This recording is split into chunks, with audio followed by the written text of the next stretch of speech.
Bapak-bapak, ibu-ibu, saudara-saudara sekalian sedama yang saya kasihi, terimalah salam damai dari saya.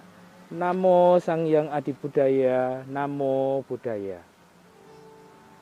Pada kesempatan yang indah ini, dengan segala karma baik yang kita miliki, pagi ini kita masih diberi kesempatan untuk dapat kembali menikmati hari yang sangat cerah ini, untuk menikmati pemandangan yang indah ini di dalam kondisi yang kurang bersahabat karena pandemi COVID-19.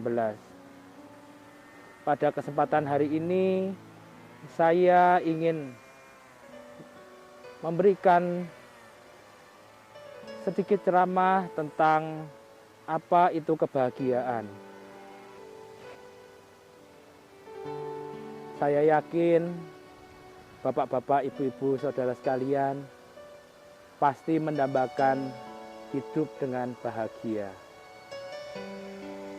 Apakah itu kebahagiaan menurut agama Buddha? Saya akan mengutip salah satu bait dari Dhammapada tentang kebahagiaan.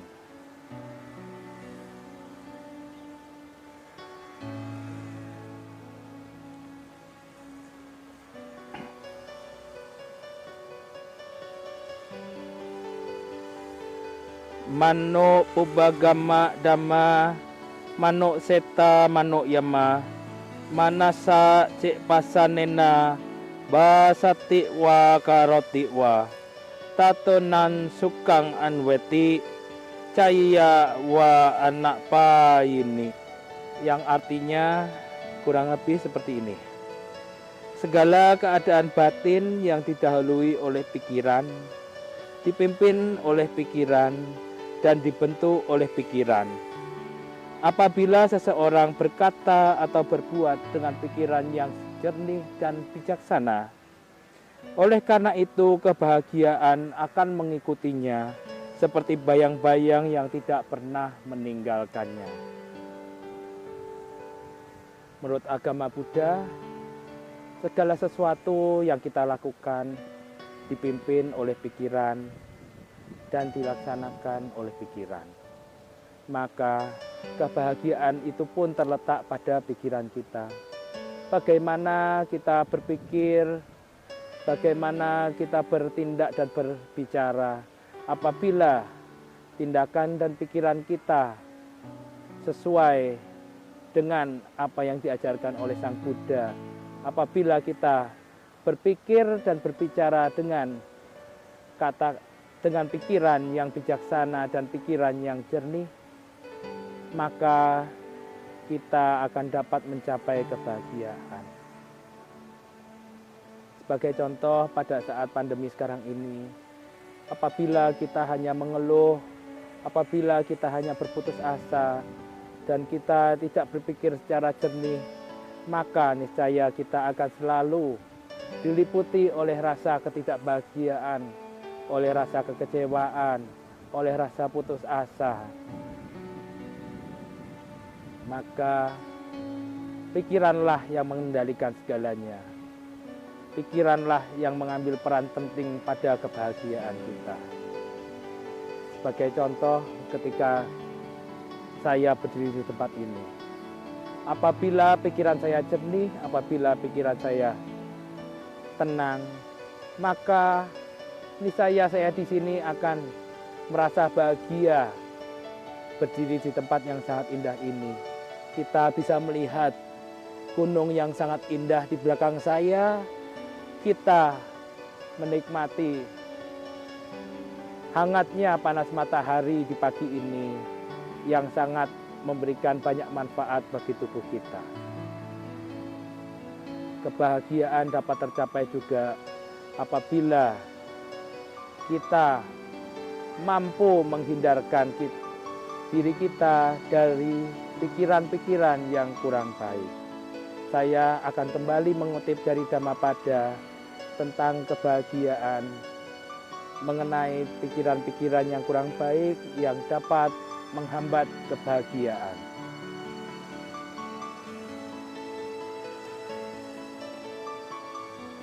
susukang wata ciwama, werinesu awerino, werinesu manu sesu, wiharama awerino.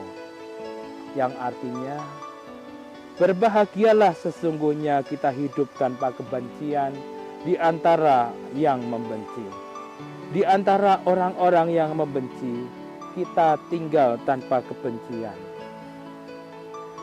Dari bait ini kita dapat mengambil kesimpulan bahwa hidup tanpa kebencian, hidup dengan hati yang bersih, otomatis kita akan hidup dengan bahagia. Apabila di dalam hidup kita penuh dengan kebencian, hati kita penuh rasa dendam, dengki, iri, niscaya saya yakin Bapak Ibu sekalian dan saudara-saudara tidak akan dapat menikmati indahnya hidup ini dengan bahagia. Saya akan mengutip bait lainnya lagi. Susukan watak jiwama, aturesu anak tura, aturesu manuk sesu, wiharama anak tura. Berbahagialah sesungguhnya kita hidup sehat di antara yang berpenyakitan. Di antara orang-orang yang berpenyakitan kita tinggal sebagai orang yang sehat. Kesehatan juga merupakan salah satu sumber kebahagiaan.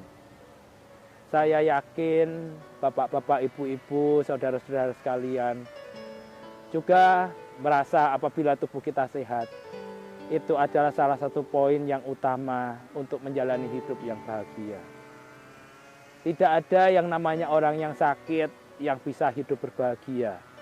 Sebagai contoh yang paling simpel, ketika kita sakit gigi saja, rasanya itu mau makan susah, tidur susah,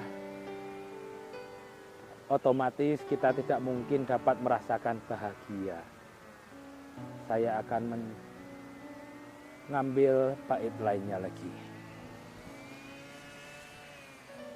Susukan wata jiwama, usuk kesu anuk suka, usuk kesu manuk sesu, wiharama anuk suka. Berbahagialah sesungguhnya kita hidup tanpa kerinduan akan nafsu indera di antara orang-orang yang merindukannya. Di antara orang-orang yang merindukannya, kita tinggal tanpa kerinduan. Poin yang ketiga adalah ketika kita bisa mengendalikan nafsu kita. Orang yang hidup dengan banyak nafsu duniawi yang berlebihan, saya yakin hidupnya tidak akan tenang, tidak akan bahagia. Saya ambil contoh, ketika kita hanya mampu untuk makan di sebuah warung sederhana, tetapi kita memaksakan diri untuk makan di rumah makan yang mewah. Pengeluaran kita bertambah banyak, yang harusnya bisa untuk makan 1 minggu, cuman bisa untuk makan 1 hari. Hanya kebahagiaan sesaat yang diperoleh, tetapi sebenarnya itu adalah awal dari penderitaan karena hari-hari selanjutnya harus memikirkan bagaimana akan makan. Itulah salah satu contoh bagaimana apabila kita bisa mengendalikan nafsu indrawi kita, kita otomatis akan berbahagia, hidup dengan tenang. Dan yang terakhir, susukan watak jiwama, yesano nati kincanan, piti baka bawisama, dewa abasara yata. Berbahagialah sesungguhnya kita hidup. Kita yang tidak memiliki sesuatu apapun noda batin akan menjadi orang yang makan kegembiraan seperti para dewa abasara. Bapak Ibu sekalian, apabila kita hidup dengan bersih seperti yang saya katakan di awal tadi, hidup tanpa ada iri, dengki, dan berbagai macam noda batin lainnya. Kita akan hidup dalam kebahagiaan. Kita akan hidup dalam kegembiraan, dalam hati yang tenang. Maka bapak-bapak, ibu-ibu, saudara sekalian, sedama yang saya kasihi, marilah kita bersama-sama belajar bagaimana hidup bahagia yang benar. Bagaimana kita dapat membahagiakan diri kita sendiri sebelum membahagiakan orang lain. Karena kebahagiaan diri sendiri, kita tidak dapat memberikan kebahagiaan kepada orang lain apabila diri kita sendiri pun belum bahagia. Poin-poin yang akan saya ambil kesimpulan di sini bahwa apabila kita dapat mengendalikan pikiran kita, otomatis kita akan bahagia.